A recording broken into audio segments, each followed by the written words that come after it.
Notre invité, Charles Delacombe, bonjour à vous. Bonjour. Merci d'avoir accepté notre invitation. Alors vous êtes lyonnais, militant écologiste à l'association Alternatiba. On a parlé de vous récemment car vous avez été jugé, on va le rappeler, pour avoir décroché un portrait officiel d'Emmanuel Macron à la mairie de Villeurbanne, une action symbolique pour dénoncer le vide, selon vous, de la politique du chef de l'État en matière d'environnement. Et alors justement, c'est pour ça que vous êtes avec nous, puisqu'aujourd'hui, en Conseil des ministres, est présenté le projet de loi issu de la fameuse Convention citoyenne sur le climat, texte qui se veut ambitieux pour lutter contre le changement climatique, mais globalement, à vos yeux, le compte n'y est pas. Globalement, ça ne va pas assez loin ?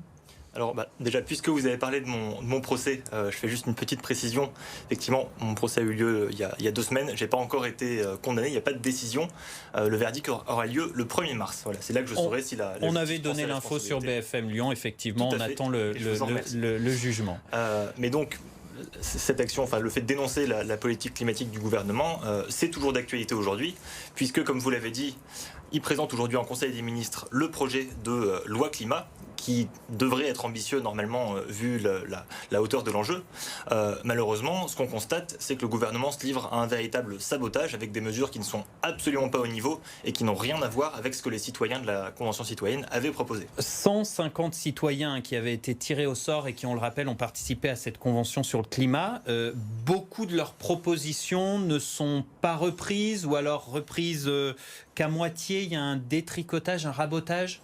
Oui, tout à fait. Ça a été dénoncé pas que par les ONG et associations écologistes, ça a aussi été fait par des institutions comme le CESE ou le CNTE, le Conseil national de la transition écologique.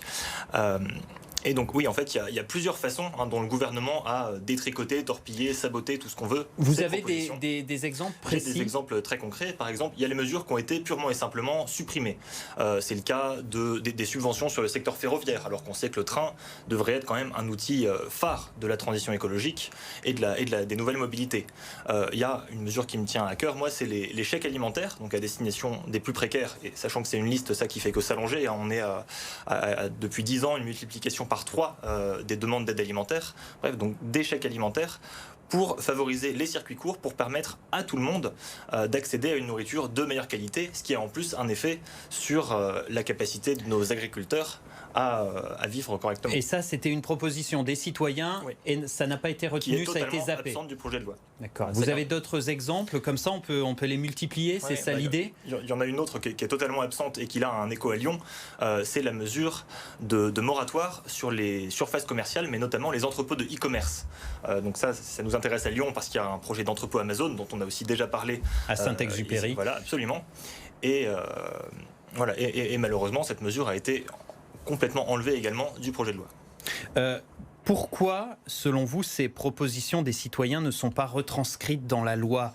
Il ne faut pas contraindre l'économie parce qu'il y a les lobbies, parce qu'il y a le MEDEF et c'est eux qui gagnent derrière ? Alors, pourquoi est-ce qu'elles n'y sont pas ? Pas que selon moi, selon l'Observatoire des multinationales aussi, par exemple, qui a sorti un rapport lundi, c'est qu'en fait, oui, il y a un certain nombre d'acteurs économiques, de patrons si vous voulez, qui ont soumis la Convention à un lobbying extrême depuis des mois pour décrédibiliser les propositions, pour en amoindrir certaines, pour en décaler d'autres. Il y a aussi les entreprises qui vivent la crise en ce moment, c'est peut-être pas le bon timing pour mettre un coup de frein ou des contraintes ? Alors, il y a aussi bien sûr tout à fait des entreprises qui vivent la crise actuellement, mais justement, les propositions de la Convention citoyenne, elles ont ça en tête. À chaque fois qu'il y a une obligation ou une interdiction, il y a également les aides qui permettent à la fois aux gens et aux entreprises de rebondir et en fait de sortir des multiples crises auxquelles on est confronté actuellement. Alors il y a quand même des avancées dans ce texte, on va en citer, sur le logement, les passoires thermiques qui seront à terme interdites à la location, sur l'avion, certains vols qui seront interdits au profit du train, plus de restrictions contre les voitures, freiner l'urbanisation, interdiction de la pub pour les énergies fossiles, informer le consommateur en indiquant l'impact écologique de certains produits.